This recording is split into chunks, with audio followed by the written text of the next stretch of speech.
This video is supported by Squarespace. Hey, Marcus House with you here. This week, unlike the last, has been super busy with the launch activity. We have Falcon 9, we have Atlas, Electron, and New Shepard. We have multiple flyovers of both SpaceX's star factories in Texas and Florida, and wow, are we seeing huge work done. Strap in, because there is a lot to cover today. Okay, Neil, we can see you coming down the ladder now. Okay, so let's start off with the comment that probably got the most attention mid this week. Elon was asked on Twitter how far the orbital flight test is away, to which he responded saying that a successful orbital flight is probably between 1 and 12 months from now. Firstly, this means that we won't see a flight attempt in August, but I doubt many people still thought that would happen at this point anyway. The 12 months though? Well, this isn't to say that we could be waiting 12 months for the first flight. Note the word successful here. By this, he probably means getting everything right, which could even include a ship ocean touchdown. That means getting through re-entry with the heat shield as designed. I would be amazed if they could nail all of that in the very first flight. I suspect they could take a bunch of tries on that just on its own, and in my opinion, it is the hardest part of this mission. Perhaps he even includes booster and ship catching in this statement. Who knows? Road closures were scheduled throughout the week for what was expected to be the start of Ship 24's static fire campaign. However, these closures were cancelled right throughout the week before anything actually eventuated.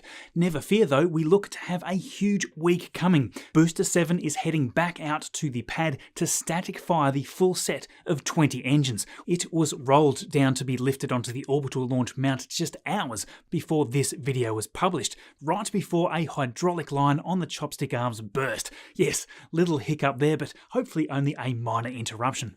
Thanks also to Ryan Hansen for this sweet render. This is going to be a fun test to watch, and yes, we could even have static fires running on both vehicles here in no time.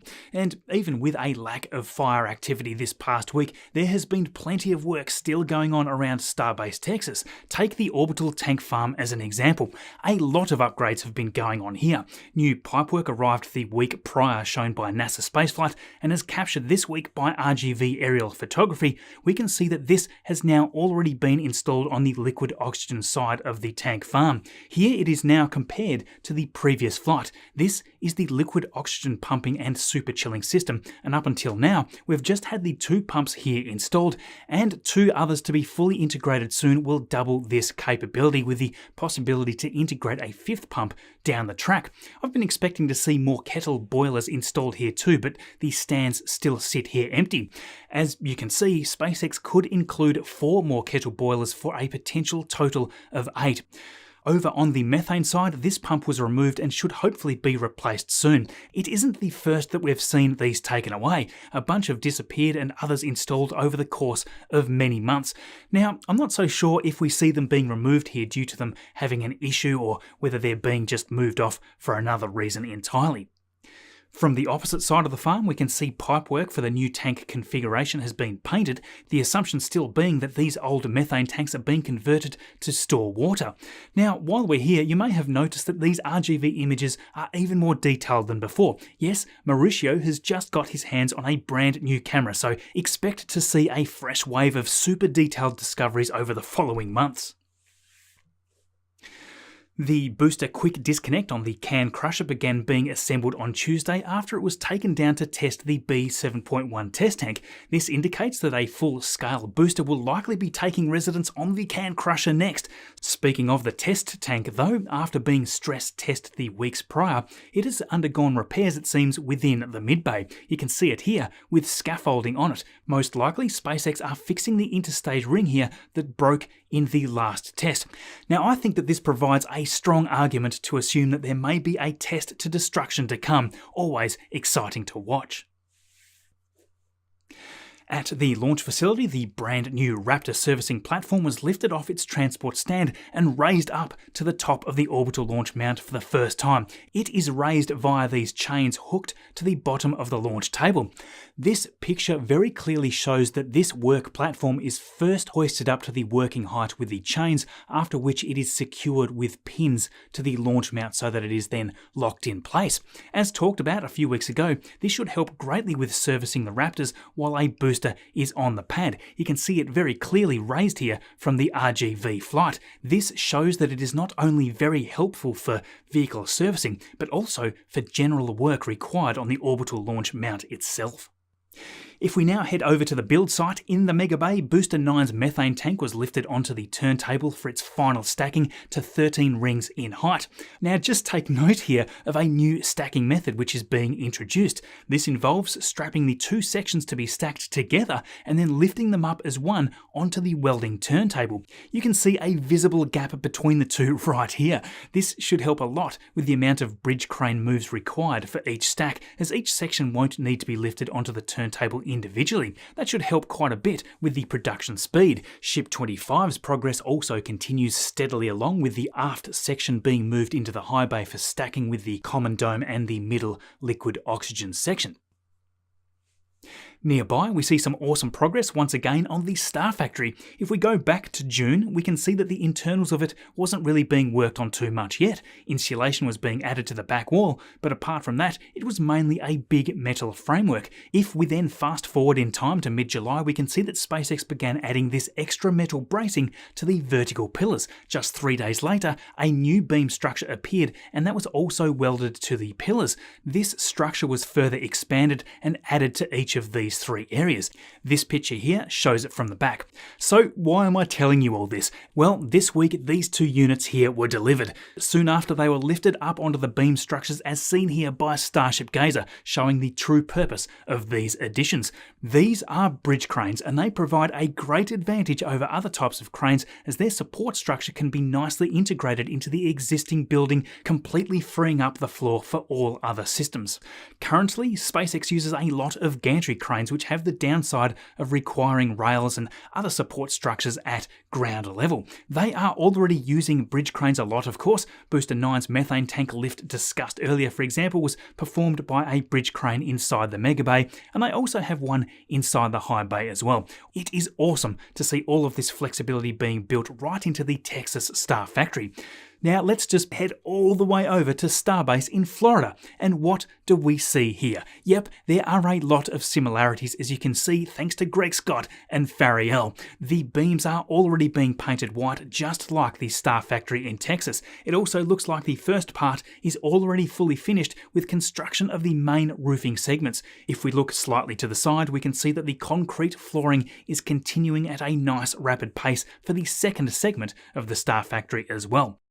Zooming in to the first segment of the Star Factory, we can see extra beams appearing here. Just like in Texas, what started off as a few extra beams soon became a lot more, and bridge cranes were lifted on top. So I think it's a reasonable assumption we're going to be seeing exactly the same thing here in Florida as well. Now, if we look over at the tower arm construction, we can see that SpaceX has done a lot of cleaning up in this area, and for very good reasons. They have flipped over the arms since the last flyover. This now allows them to work on the top side of the chopstick systems, such as the landing beams. Right beside is the carriage system, and we can now very clearly see the 4 parts that will connect it to the skates that run up and down the tower. Over at the tower segment assembly area, we can see that the 6th segment has fully received the scaffolding on top, seen here in the final preparations before rollout. Segment 7 has so far gotten 2 of 4 scaffolding sets during this flyover, so this segment is nearing rollout completion as well. Now, these two aren't really as complex as the previous ones, since the cryogenic liquid pipes only go up to the 5th segment where the ship quick disconnect arm is attached. We can now also spot 3 corner pieces for the 9th and the final section of the tower. It looks like SpaceX has been gathering all the required beams for this final segment and placing them around the 4th pre-assembly stands ready to assemble. This interesting new component here that arrived just recently has to be the support incorporated into that 9th section for the pulleys.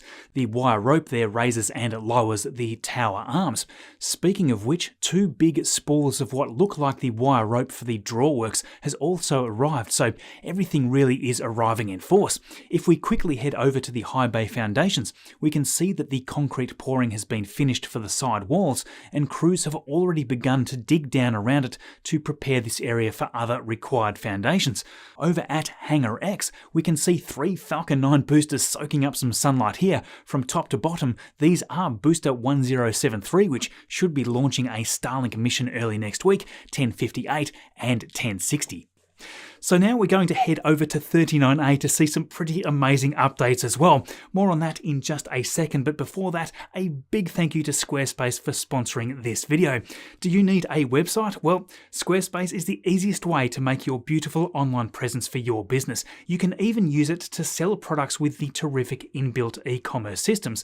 Perhaps you've had a dream to get that idea bouncing around in your head out into the world. Squarespace has all of the tools that you need to make an aesthetically pleasing online store. Your customers can then browse your merchandise, add items to their cart, and then check out simply and efficiently. What about payments though? In just a few moments, you can connect it up to leading industry payment systems such as Stripe or PayPal, and you can even offer the option to buy now and pay later with Afterpay. To get started, just pick one of the many flexible website templates, customize it to match up your style, and you'll be up and running in no time at all. If you want to check it out for yourself, just head to squarespace.com/MarcusHouse and save 10% off your first purchase of a website or domain. You'll find that link in the description below.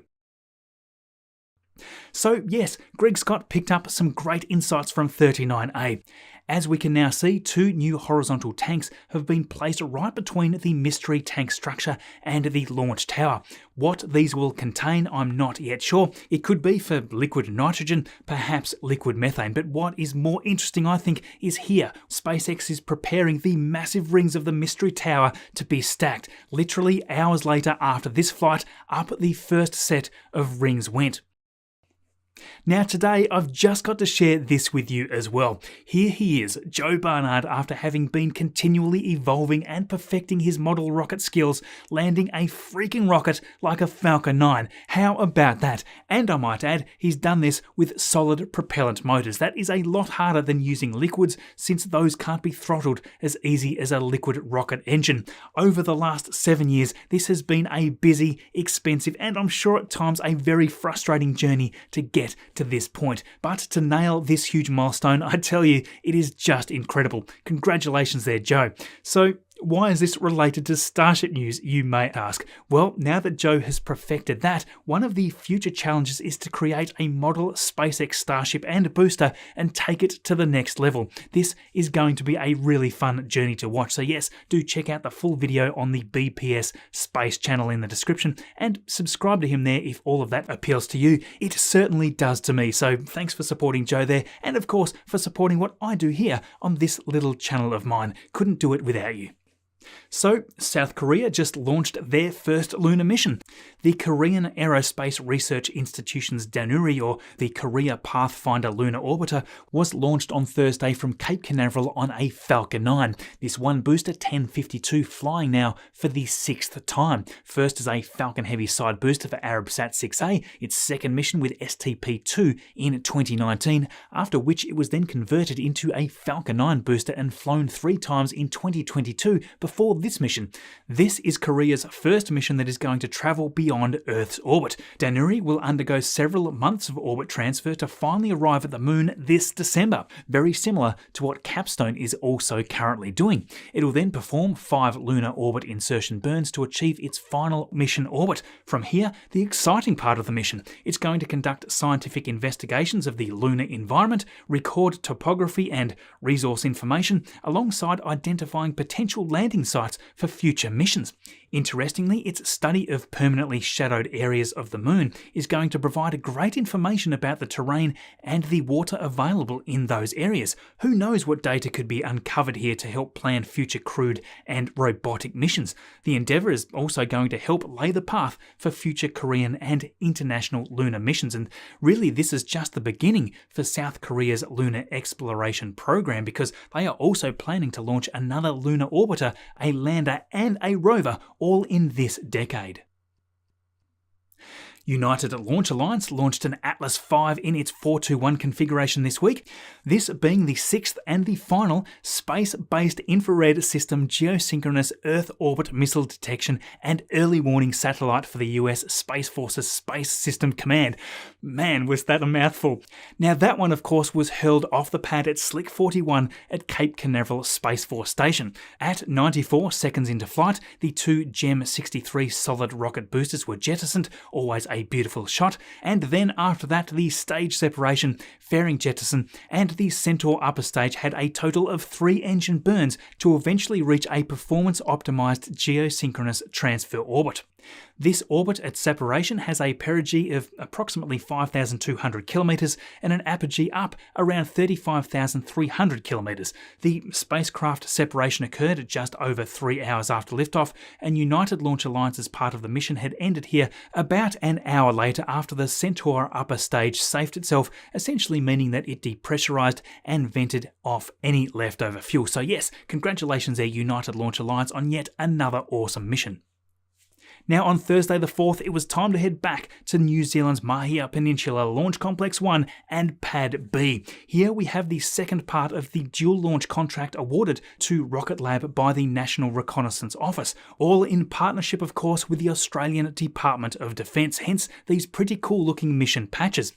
On a Thursday this week, the mission Antipodean adventure saw Electron tasked with delivering its classified payload to orbit.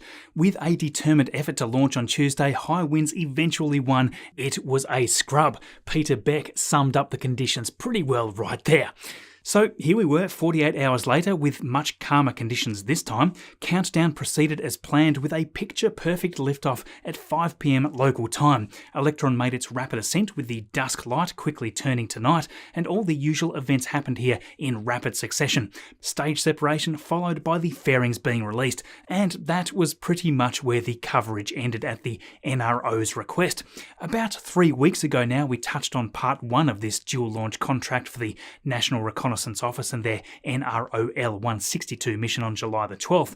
The plan was for back-to-back launches about 10 days apart to demonstrate Rocket Lab's responsive space program, but unfortunately this second launch that we've just witnessed here was delayed here due to the customer needing to update the payload software, so not a delay on Rocket Lab's behalf. In fact, these two NRO launches perfectly highlight Rocket Lab's capability to not only respond to launch requests on short notice, but also to adapt to sudden changes in the client's mission requirements. It is a very nice flexible approach and just one of many reasons why Rocket Lab is a game changer when it comes to commercial small satellite launches. So yes, congratulations there to Peter Beck and the amazing team at Rocket Lab on yet another successful mission. This week, Blue Origin successfully launched their 6th human spaceflight, NS-22. On board was Kobe Cotton, the co-founder of Dude Perfect, the YouTube channel with 57 million followers doing trick shots and comedy stuff like that. Now, my son absolutely loves that channel, so he is just thrilled to have seen Kobe here floating in space. Since then, he has been talking about it non-stop. These missions really can inspire those that have not yet become enthralled with space and space travel, so it is neat to see people like Kobe taking these flights public. And of course, with Kobe on this mission, we have Mario, Vanessa, Clint, Sarah, and Steve. And here is an image of the entire crew chilling in Texas just before the flight. As with previous missions, it was straight up hitting apogee in just under 4 minutes, and then heading straight down with a neat booster landing of New Shepard, followed by the capsule touching down with parachutes moments later. The entire mission complete in just over 10 minutes. Now, as we talked about in last week's video, we just recently had the Chinese launch of their Wentian laboratory core module. Doing the heavy lifting, of course, was the Long March 5B rocket. The mission's success was once again pretty quickly followed by concern over the expected uncontrolled re-entry of this massive first stage. At the time of publishing last weekend's video, it still hadn't re-entered, but it did so very soon after. The massive core stage supposedly splashed down in the Indian Ocean. Reports began began coming in some 24 hours after re-entry, with suspected debris found near the Malaysian border, followed by more indications of debris strewn over a large area of Borneo. This pattern of behaviour by China has repeatedly been criticised by the aerospace industry in the past.